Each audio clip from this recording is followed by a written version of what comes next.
Seguimos no tema porque o ministro das Relações Exteriores do Irã, Abbas Araghchi, disse que Teherã não manterá negociações com nenhuma parte até que Israel pare de atacar a República Islâmica. Fabrício Naitz, que está aqui com a gente, tem mais detalhes. Pois não, Fabrício? Nonato, hoje Abbas Araghchi chega lá em Genebra, na Suíça, para essas conversas com ministros das relações exteriores da Alemanha, da França e também no Reino Unido. Ele está deixando bem claro que são conversas e não negociações como as que vinham acontecendo, por exemplo, com os Estados Unidos envolvendo o programa nuclear iraniano. Deveriam ter reuniões no último domingo lá no Omã. Essas reuniões, claro, foram canceladas. Ele deixou uma condição bem clara aqui a Abbas Araghchi, que o Irã só vai negociar quando Israel parar os ataques e que, enquanto isso não acontecer, conforme Israel for atacando a República Islâmica, o Irã vai responder aos ataques com o que eles chamam de medidas retaliatórias. E aí essa fala, vamos para ouvir os ministros europeus e não para negociar. A gente quer ver o que os europeus têm a dizer para nós em relação a tudo isso que tem acontecido, o que eles podem nos apresentar, o que eles podem propor, mas não vai ter, segundo Abbas Araghchi, nenhum grande avanço anunciado já nesta sexta-feira. As conversas podem iniciar os caminhos, mas elas não vão decidir absolutamente nada hoje. O que Abbas Araghchi está tentando fazer aqui, segundo ele próprio, segundo o governo iraniano, é mostrar para o Ocidente, principalmente para os europeus, que o Irã mantém a porta aberta para resolver isso através das vias diplomáticas, resolver essa questão do conflito agora com Israel através das vias diplomáticas, mas que tem uma linha vermelha a ser discutida aí, que eles não querem negociar a questão do programa de mísseis balísticos, não necessariamente nucleares, mas balísticos do governo iraniano, do exército do Irã, que isso eles não abrem mão. Lembra que a gente ontem falava sobre os 3 objetivos de Israel nessa guerra, anunciados pelo ministro das Relações Exteriores Gideon Saar, confirmado pelo ministro da Defesa Israel Katz, e eles falavam infligir sérios danos ao programa de mísseis balísticos iranianos. E o Irã não vai querer abrir mão disso. Agora, o ministro das Relações Exteriores da Alemanha, Johann Vadaful, afirmou o seguinte, que os europeus têm uma disposição para mais conversas com o Irã, mas que para isso eles querem alguns compromissos. Entre esses compromissos que eles estão mencionando, é uma disposição do Irã para resolver a questão do enriquecimento de urânio. Eles querem que o Irã zere o enriquecimento de urânio, algo que vai ser difícil de acontecer, visto que esse foi também um dos entraves nas conversas com os Estados Unidos, mas pode ser muito reduzido a ponto de, eventualmente, não chegar ao nível de produção de armas nucleares, o que já seria um grande avanço. Vamos ver como é que essas conversas se desenrolam e quem é que chega no meio de campo primeiro para conseguir alcançar aquilo que busca de fato nessa guerra, Nonato, Paula. Agora, Fabrício, a gente viu o Eliseu comentando que Israel tem uma crise no estoque, né? Uma falta de interceptadores. Um ponto que você mencionou com a gente ontem, que eu até fiz uma ligação, é que Irã tem um estoque mais antigo de armas e potente. Israel estaria passando por uma pressão logística que pode afetar aí as estratégias deles?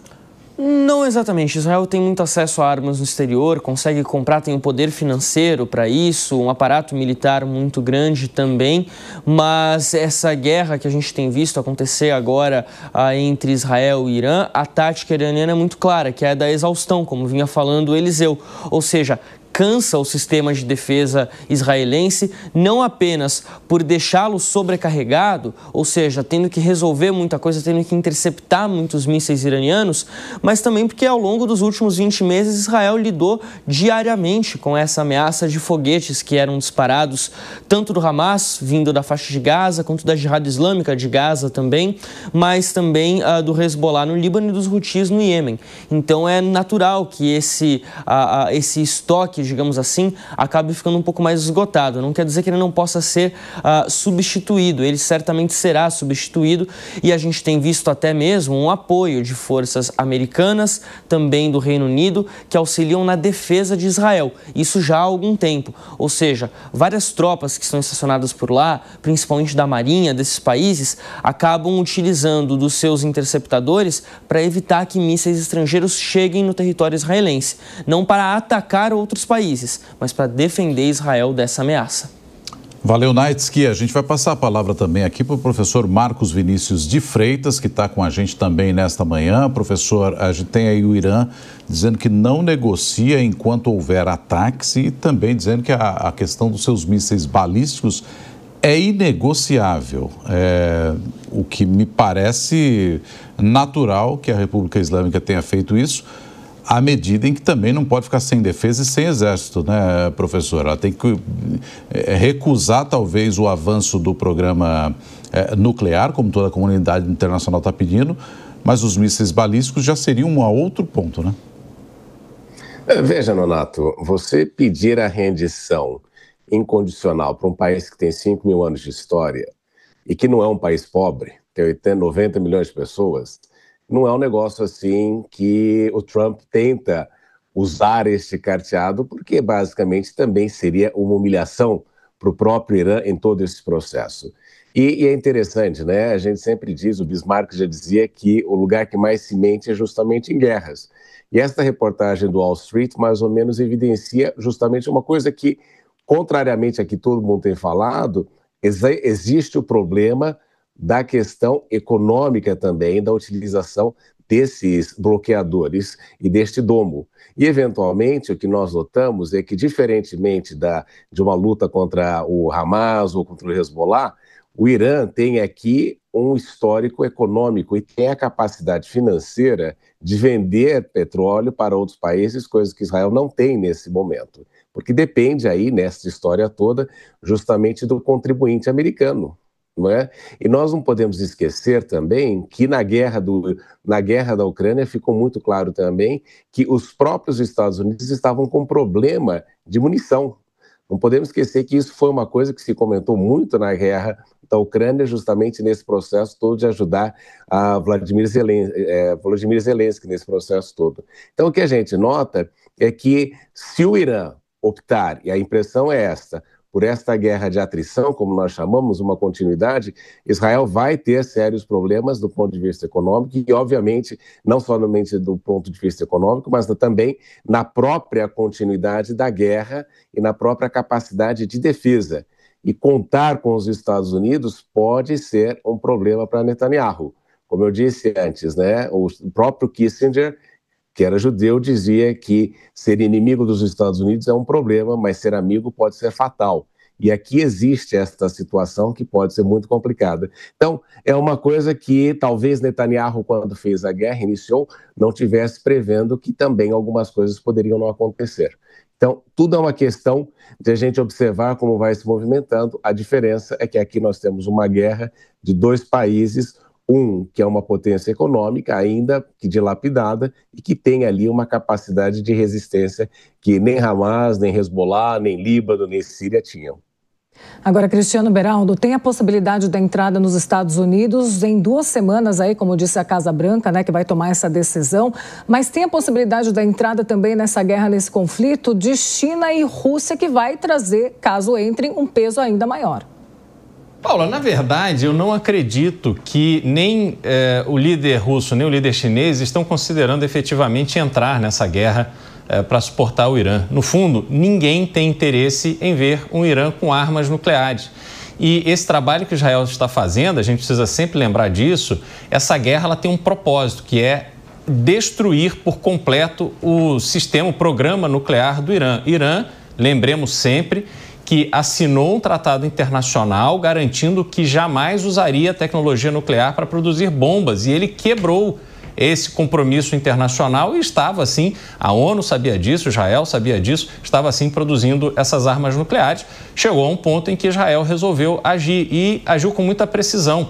Ontem, no programa Os Pingos nos Is, aqui da Jovem Pan, entrevistamos o porta-voz do exército israelense, Major Rafael, que lembrou que Israel se preparou para esse confronto por décadas. Eles têm os movimentos ali bastante planejados, organizados, eles sabem o que estão fazendo e a ajuda dos Estados Unidos para completar essa missão, que é destruir toda aquela infraestrutura que está escondida embaixo de montanhas dentro do Irã, vai ser bastante importante para a conclusão desse processo. E quando isso acontecer, eu tenho certeza, China e Rússia se beneficiarão disso, porque o poderio econômico que eles possuem vai ser ainda mais valioso para o Irã. Eles preferem certamente ser parceiros na reconstrução do Irã, no refortalecimento da economia iraniana, do que simplesmente intervir e permitir que o Irã continue tendo um programa de armas nucleares.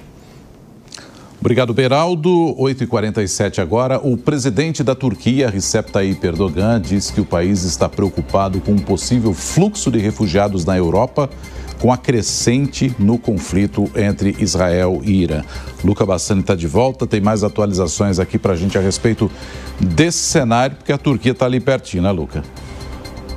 É verdade, Nonato. Nós sabemos que a Turquia faz fronteira com o Irã e tem aumentado o controle exatamente temendo um aumento da imigração, sobretudo de refugiados com esse avanço da guerra. E é um medo não apenas dos turcos, que têm em seu território mais de 3 milhões de sírios refugiados até os dias atuais, mas de todos os europeus que sabem que a imigração, principalmente do Oriente Médio, a imigração islâmica, tem causado um monte de problemas internos durante os últimos 10 anos. Nesse sentido, o presidente turco tem apelado para a diplomacia para que esse conflito não escale para algo maior e uma crise de refugiados não seja observada mais uma vez naquela região do mundo. Outro ponto que vale a gente ressaltar é essa fala que o Fabrício Naits que trouxe e que foi de novo reforçada pelo ministro das Relações Exteriores iraniano, que enquanto estiver sob ataque não pretende negociar nada de forma concreta. Ele faz um apelo para que os países europeus, aqueles que têm aberto a porta até o momento, possam então utilizar sua pressão diplomática, a sua passagem que tem livre com Israel para tentar fazer com que Netanyahu repense as suas ações militares antes de encaminhar qualquer processo diplomático ou até mesmo qualquer comprometimento com o programa nuclear iraniano. Todavia, a gente vê que os europeus também querem que o programa de mísseis balísticos do Irã seja alterado, ou seja, fortemente diminuído, já que eles sabem que com o desenvolvimento desses mísseis, muitas cidades europeias estariam já no radar, poderiam ser atingidas pelo Irã, assim como ele tem atingido Israel, a quase 2 quilômetros do seu território, para atingir alguma localidade nos Balcãs, a Grécia, ou até mesmo no centro da Europa, não precisaria muito mais desenvolvimento, e essa é uma garantia que os europeus querem, mais que os iranianos provavelmente não darão, exatamente por ter no seu programa de mísseis balísticos o ponto forte do seu exército e, sobretudo, do seu poder ofensivo, já que a sua aeronáutica é extremamente defasada e, inclusive, menor do que a aeronáutica brasileira, só para a gente fazer um grau de comparação. Então, são várias incógnitas nesse processo. Como o Fabrício trouxe, muito provavelmente não teremos nenhum tipo de decisão durante as conversas de hoje. É apenas uma sinalização para os Estados Unidos e Israel que os europeus estão abertos a fazer essa ponte e também uma sinalização para o mercado de que espera-se uma saída diplomática para esse conflito ao invés de uma guerra total, principalmente neste prazo de 2 semanas estabelecido pela Casa Branca para a decisão de Donald Trump se entra com tudo na guerra ou se simplesmente vai tentar aceitar qualquer um dos termos apresentados pelo Irã em uma nova rodada de negociações sobre o programa nuclear. Seguiremos acompanhando de perto. Muito obrigado, Luca Bassani.